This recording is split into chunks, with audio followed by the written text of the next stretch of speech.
I see several very important, massive catalysts for the back half of this year. That if these play out, obviously, we could have another nice run in the back half this year. One catalyst is CPI actually coming in at 2s. It looks like we're likely going to be there within the next 1 to 2 months, potentially even this upcoming month. And so, being that we're likely going to be in the 2s, we're going to be where the Fed wants to say. I think that's in itself a catalyst when we actually hit that 2 number and everybody's like, whoa, we're actually going to hit a 2? Like, oh my gosh, it's amazing, right? I think that's a potential catalyst. I think earnings for a lot of these big dog companies, I'm talking Amazon, I'm talking Meta, I'm talking PayPal, I'm talking Nvidia. You're going to see their net incomes go off like a rocket ship in the back half of this year. I think that could potentially be a catalyst. There's a lot of stocks that are going to report some good numbers.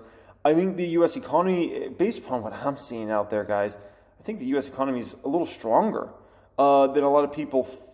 I think, honestly, the U.S. economy right now is stronger than anybody thought it was going to be, including even myself. I don't think anybody thought the U.S. economy was going to be this strong. You know, I went out there this weekend. Restaurants just insanely packed. Couldn't even get into North Italia on Saturday night.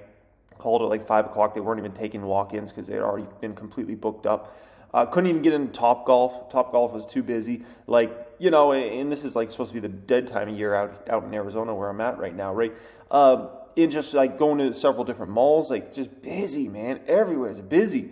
Not the type of activity you see when you're in a recessionary scenario, I can tell you that. And so I'm like, geez, you know, we're waiting on this recession, and it's just like freaking everywhere. It's so packed. Like, are you kidding me? People are spending money, I can tell you that. But everybody's got a job. So, you know, it's like, so that could be a potential catalyst if people start to give up more and more on the whole recessionary scenario. So nonetheless, folks, we have several different catalysts here that I think could potentially get us up if they kind of play out that way, right? Now, Meta continues to climb for us. We're now approaching a $300,000 gain on this stock, right? Up another $15,000 in regards to Meta. And for us Meta shareholders, we just continue to crush it because just more and more good news continues to come out around Meta and kind of monetization opportunities, okay? So now Citi put out this today, right? Meta Platforms rises as Citi says Instagram engagement monetization is improving. Meta Platform shares rose, obviously it was like 3% on the day, right? After Citi said engagement monetization on Instagram is improving. Analyst Ronald Josie, who has a buy rating and boosted his per share price target to $360 from $315, noted that though Instagram's app downloads this quarter were roughly 12% below that of TikTok, it has gained greater share of users, with monthly active users up 6% year over year compared to 4% gain for TikTok.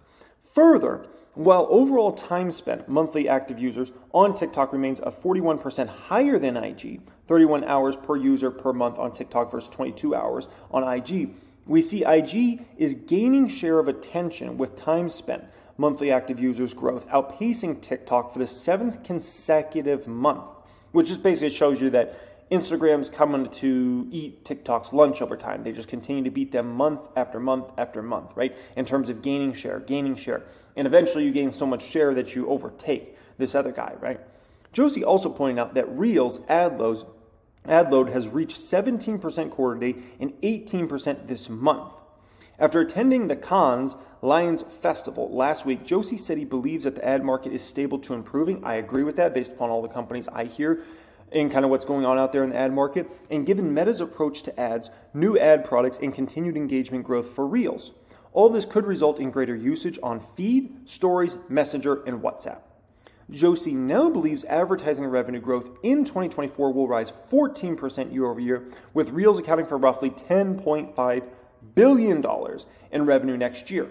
I would definitely say I'm on that side, okay? I definitely agree with that. So phenomenal news in regards to that. It's no surprise to me. I've been talking to you guys about this for a while now. Instagram Reels has been taking off like a beast. And in Meta's history, there's something that's consistent, okay? Is they have a new product, it takes off like crazy. It's a drag on the business. This is very important to understand this around Meta, okay? If you're thinking about owning the stock or you do own the stock. They have a new product, it's a hit. Meta's a hit-driven company. They launch hits. They steal hits, okay? I'll be honest. But they steal better than anybody else. Like, you know, Snapchat can come out with something interesting and Meta steals it, and next thing you know, they're the most successful at it. TikTok comes along and they're super successful. Meta's going to steal all their thunder as well, right? And so what they do is they then figure out, okay, we're going to make this product just as good or if not better than what our competitors doing. They start taking market share. It's a drag on the business's financials in the short term.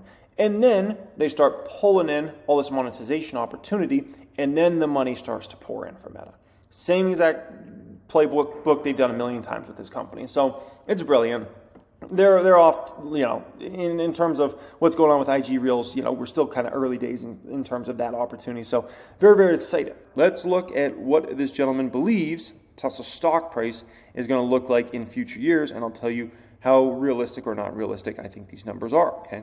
So this gentleman has basically Tesla's stock price being $240 this year. Next year, he's got it being $350. 2025, he's got it being $480.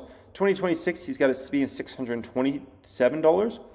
2027, $800, $930, just over $1,000 in 2029, and then $1,200 in 2030. So first thing I'll say is I think these numbers are I think they're actually fairly conservative. I really do. I think they're actually fairly conservative, okay?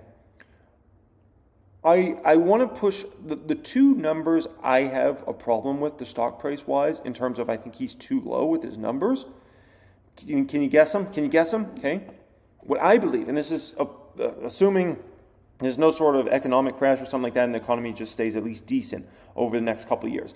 I think his 2024 and 2025 numbers are too lowballed in my personal opinion, okay? I got to say, seeing how well Tesla's held up in a very tough environment, and I do believe personally that Tesla has taken as much margin hit as they'll take here in 2023, and I believe you're going to start to see margin expansion again next year. So when you see what Cybertruck starts to put up for numbers in 2024, and when you see their margins start to expand again in 2024, which I believe is going to happen, I believe the stock will start to be respected on a much higher level, and so I wouldn't be surprised at all, as long as the economy is decent in 2024 and 2025, if the stock price doesn't rally quite a bit more. Am I going to play calls on it? Probably not. But I wouldn't be surprised at all. Let's just put it that way, because those are two massive, massive things for the company. Tesla's risks. A slowdown in demand, increased competition, supply issues, decreased growth, issues with regulators and foreign governments, and other variables are all risks that we should consider before betting on Tesla to move higher. Serious concerns should cause Tesla's valuation to lose altitude, compress its valuation, compress its multiple, basically talking about his PE, and the company's share price could even head in reverse if any serious issues should arise. Sure, but Tesla always has to deal with a lot of issues, and all big companies always have to deal with a lot of issues. That's just something you got to get over in the market. Therefore, one should consider these and other risks carefully before committing any capital to Tesla investment. Editor's note, this article discusses okay. Investments alongside what is this? Oh, that was it. Okay, yeah. there it was. Okay, we went over the risk factors.